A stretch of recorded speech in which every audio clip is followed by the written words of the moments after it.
Bonjour à toutes, bonjour à tous. Mon nom est Anissé Mbida, je suis journaliste et je vais avoir le plaisir de vous accompagner pendant toute cet après-midi sur les tables rondes. Alors, ce sont les tables rondes, on va essayer de détailler ensemble de façon extrêmement concrète la façon, enfin surtout pourquoi le RPA peut être une chance pour l'homme, peut être une chance pour l'entreprise et peut être une chance pour le futur. Évidemment, on va commencer par l'humain, une chance pour l'humain, parce que avec la crise et avec la révolution numérique dont a parlé Gilles Babinet et dont a parlé Éric Adrian, eh bien, il y a eu de plus en plus de pression qui a été mise sur les collaborateurs de l'entreprise et ils se retrouvent à faire souvent des tâches de 3 personnes. Souvent, ça va assez loin, il y a beaucoup de souffrance dans les bureaux. Alors, on va essayer de savoir là, maintenant, tout de suite, comment l'assistant virtuel pourrait améliorer la qualité de vie au bureau et aussi essayer de savoir quels pourraient être les bénéfices du RPA pour vous, pour moi et pour l'ensemble des collaborateurs de l'entreprise. Alors pour en parler,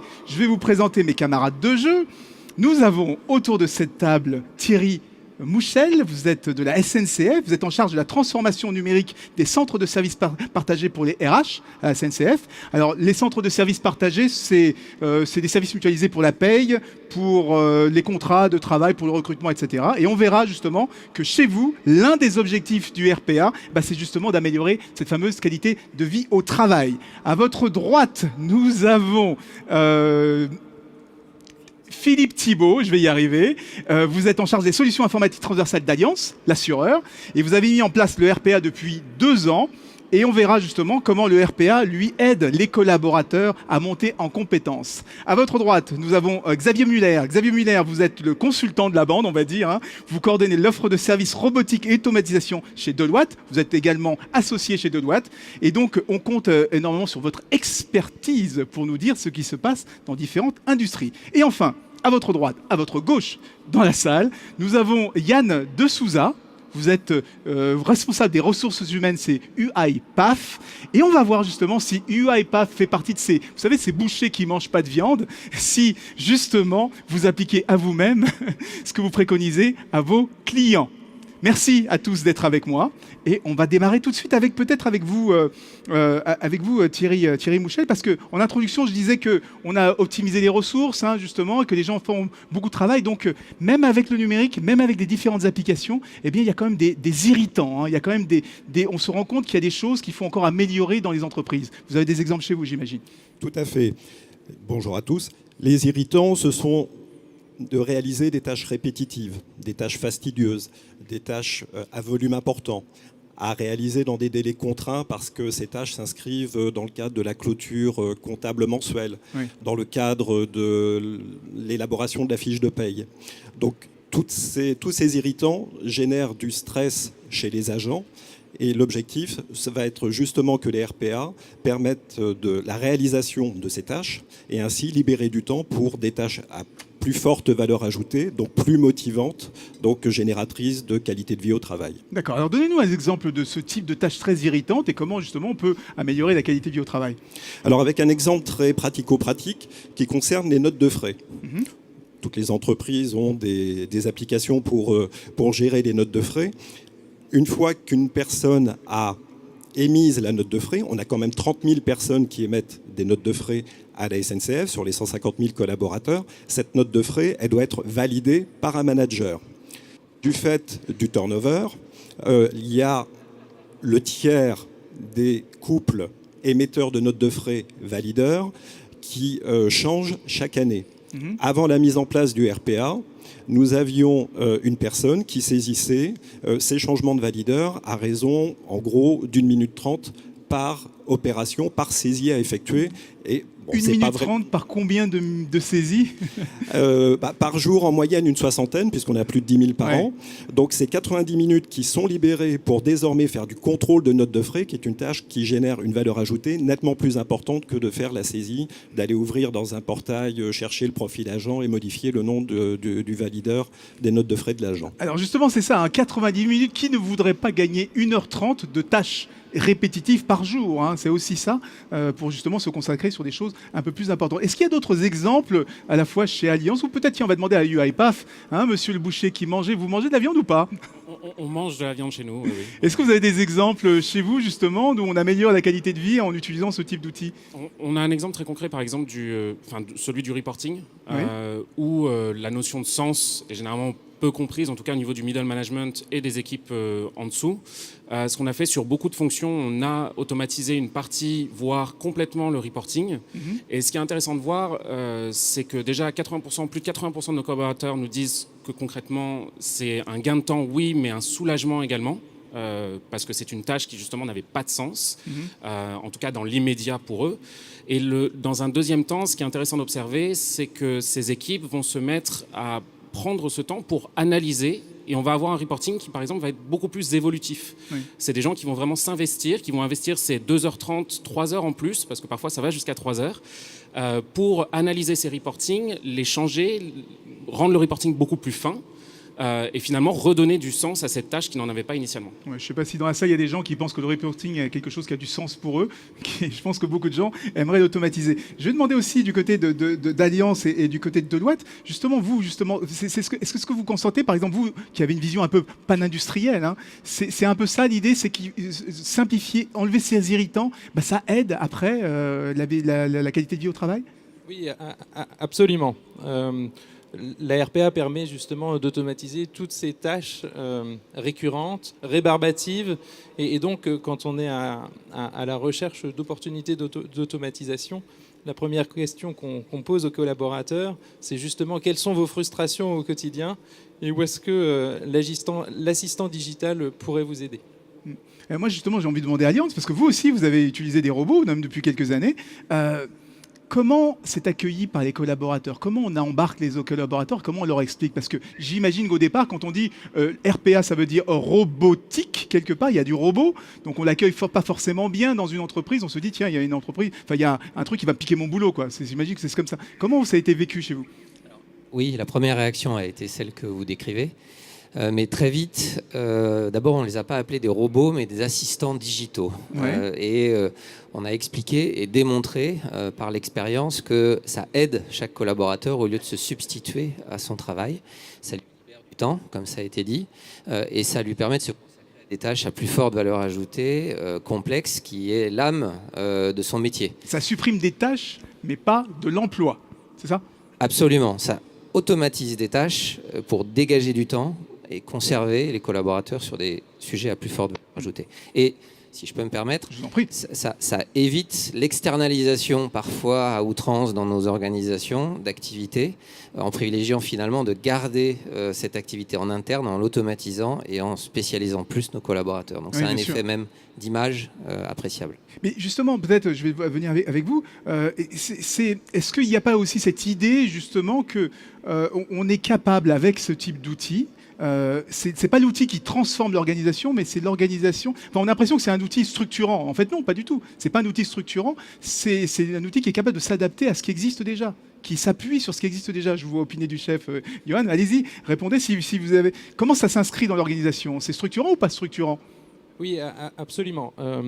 Un point que Philippe met en avant, c'est que on parle vraiment d'assistants digitaux, hein, et donc c'est d'être en capacité d'aider les gestionnaires dans leurs tâches quotidiennes et de prendre en charge toutes ces petites activités répétitives pour ne laisser que les tâches à plus forte valeur ajoutée. Et donc ce qu'on observe, c'est une montée naturelle en compétences des collaborateurs. Et c'est aussi une démarche très intéressante au sein de l'organisation, puisqu'on se rend compte que sur deux niveaux, on a une montée en compétences, à la fois sur le niveau de technicité des dossiers qui sont à prendre en charge, puisque les activités répétitives à faible valeur ajoutée sont elles, prises en charge par l'assistant.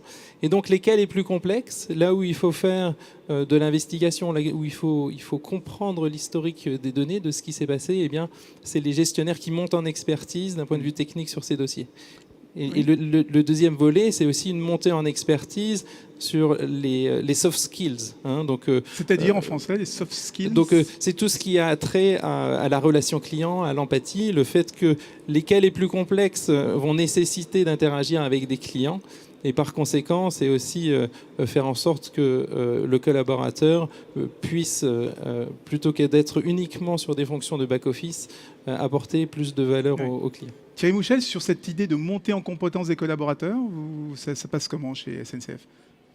Alors en effet, nous accompagnons les agents pour en compétence.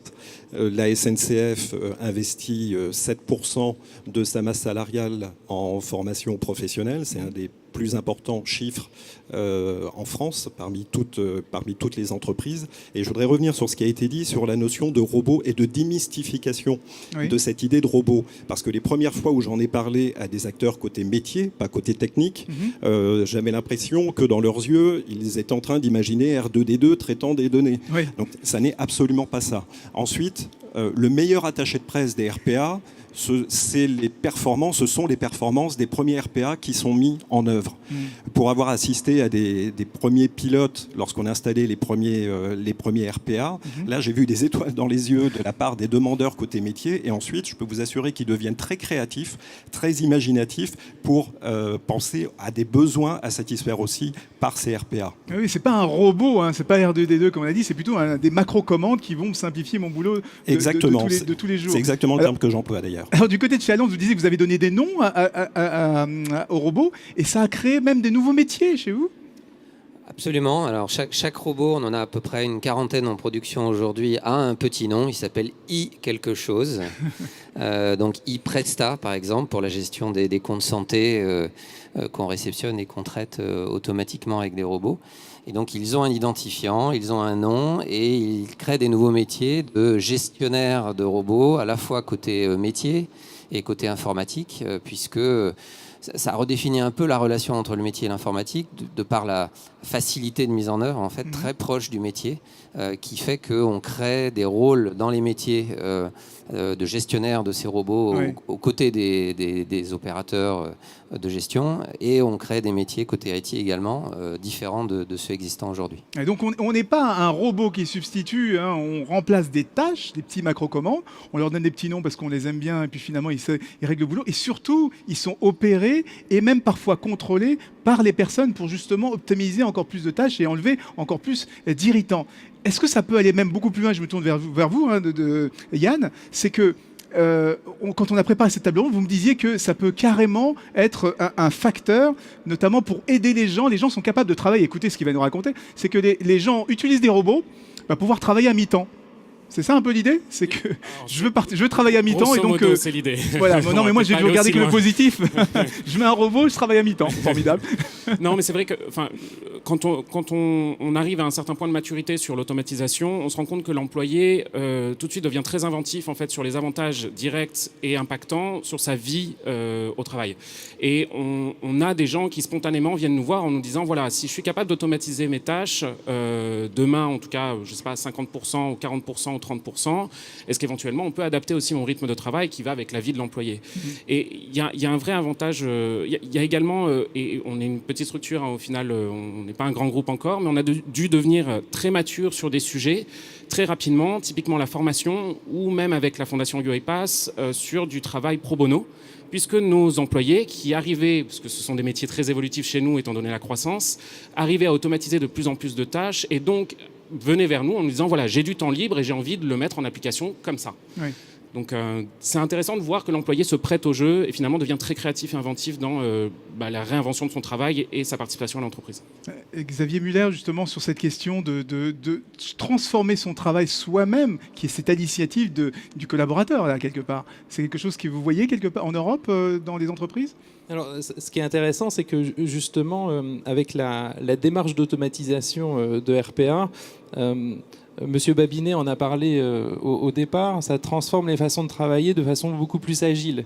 Donc quand on se lance dans des projets d'automatisation, en général on adopte des démarches d'agilité et le collaborateur est partie prenante à toutes les étapes de l'automatisation pour identifier bien sûr et être force de proposition sur les opportunités, mais également quand on fait l'analyse détaillée du processus, quand on explique quelles sont les règles de gestion à appliquer, et puis jusqu'à la phase de recette, de test. Et donc, on observe une appropriation par les équipes tout au long du projet. Et c'est fondamental puisque cette acceptation fait partie d'une démarche de conduite du changement. C'est comme ça que les projets sont réussis. Si on n'arrive pas à embarquer les employés, ça sert à rien du tout. Je vais revenir justement chez vous qui l'avez mis en œuvre, chez Allianz et SNCF. Justement, cet embarquement Vous disiez tout à l'heure que tous les deux, que au début, ils regardent ça un peu de loin. C'est quoi ce truc RPA? Et après, ils sont tous très moteurs, ils demandeurs. Oui, oui, tout le monde devient très promoteur et les idées naissent du terrain et des gestionnaires viennent nous voir en identifiant des process candidats et on en a beaucoup plus qu'on est capable d'en traiter en réalité et donc ça crée un engouement, une volonté de travailler différemment qui vient directement du terrain, ce qui a beaucoup plus de valeur que parfois les grands projets qui ont plus de difficultés à aboutir. La fameuse pyramide de Gilles Babinet. Oui, je vais tout à fait dans le même sens, sachant qu'ensuite, tous les besoins ne sont pas nécessairement à satisfaire par des RPA. Et c'est là où les directions informatiques ont un rôle technique très important à jouer, parce qu'elles vont faire l'analyse du besoin, et c'est elles qui vont déterminer la meilleure réponse technique à apporter. Ça peut être le RPA, ça peut être d'autres solutions en fonction des besoins exprimés. Alors justement, expliquez-nous comment ça remonte du terrain, à la fois chez Allianz et chez SNCF, chez UiPath, et puis peut-être après, globalement en Europe, quelles sont les bonnes pratiques pour faire remonter ces fameux irritants du terrain, pour justement les automatiser et que les employés se sentent beaucoup mieux après? Alors, nous avons des points 5 minutes qui sont faits quotidiennement au niveau des équipes, dans le cadre de la mise en place d'une démarche d'excellence opérationnelle. Donc l'excellence opérationnelle, ce sont des méthodes qui ont été initialement créées dans l'industrie automobile et qui sont désormais appliquées également dans le domaine des services. Et donc à partir de ces points 5 minutes, nous avons des remontées d'informations très structurées qui nous permettent de remonter les irritants et les propositions pour de nouveaux RPA. Oui, c'est assez rare justement de remonter les irritants du côté de l'Alliance. Équivalent, mais du coup, je vais peut-être éclairer un peu différemment les choses. Nous, la vraie naissance du RPA chez nous, ça a été l'ouragan Irma il y a à peu près 2 ans, où on s'est trouvé face à des clients et on est sur... il est assureur. Voilà, on s'est trouvé face à des clients. Alors on dit RPA, une chance pour les hommes, c'est aussi une chance pour nos clients parce que on a eu plus de 2000 clients dans les Antilles qui ont été impactés par cet ouragan et notre service de gestion sinistre était absolument incapable de traiter le volume dans des délais raisonnables. Et c'est finalement eux qui nous ont appelés au secours en disant on a besoin d'aide, on a des milliers d'ouvertures de sinistres qui arrivent. Monter un robot en 2 semaines pour pouvoir préouvrir le sinistre. Et puis ensuite, on a enrichi le robot et on a accompagné nos clients et nos employés dans cet événement au profit des hommes. Et on n'a pas délocalisé, on aurait pu délocaliser, on garde la qualité en interne, on garde la donnée en interne. On continue peut-être du côté de chez...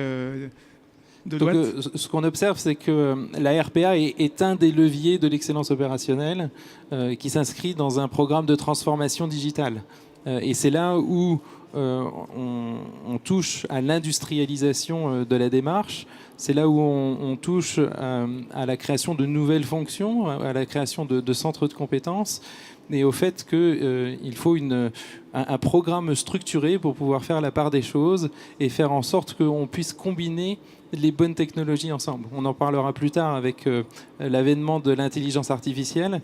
Et oui, c'est comment on fait... Ça va être l'objet des tables rondes suivantes. Thierry Mouchet, vous vouliez ajouter quelque chose? Oui, juste ajouter quelque chose, parce que Philippe a dit quelque chose de très important, c'est la rapidité de mise en œuvre des RPA. On n'est plus dans des cycles en V qui durent 6 mois, on est beaucoup plus en fonctionnement agile, et les délais de réalisation des RPA sont extrêmement brefs. Il parlait de 2 semaines tout à l'heure, on a même des RPA nous, qui se créent en 1 semaine. Bon, ça dépend évidemment de la complexité du sujet à traiter, mais on est dans tous les cas sur des délais extrêmement courts et ça joue également extrêmement positivement pour la mise en œuvre de nouveaux RPA. Donc une chance pour la qualité de vie au travail, on remonte les irritants et on essaie de les améliorer, mais il y aurait une chance aussi peut-être pour le client, parce qu'il n'y a pas que le collaborateur qui en profite, il y a aussi le client. C'est quelque chose qui est très facile à mettre en œuvre, qui est très rapide en œuvre, et on peut même utiliser ça pour transformer son propre travail et aménager son temps de travail. Moi, je vais jusqu'à mi-temps, mais j'exagère toujours, évidemment. Et le boucher UiPath mange sa propre viande. Merci beaucoup à vous 4, messieurs, pour ces réponses. On peut les applaudir. Merci. Quand même. Merci.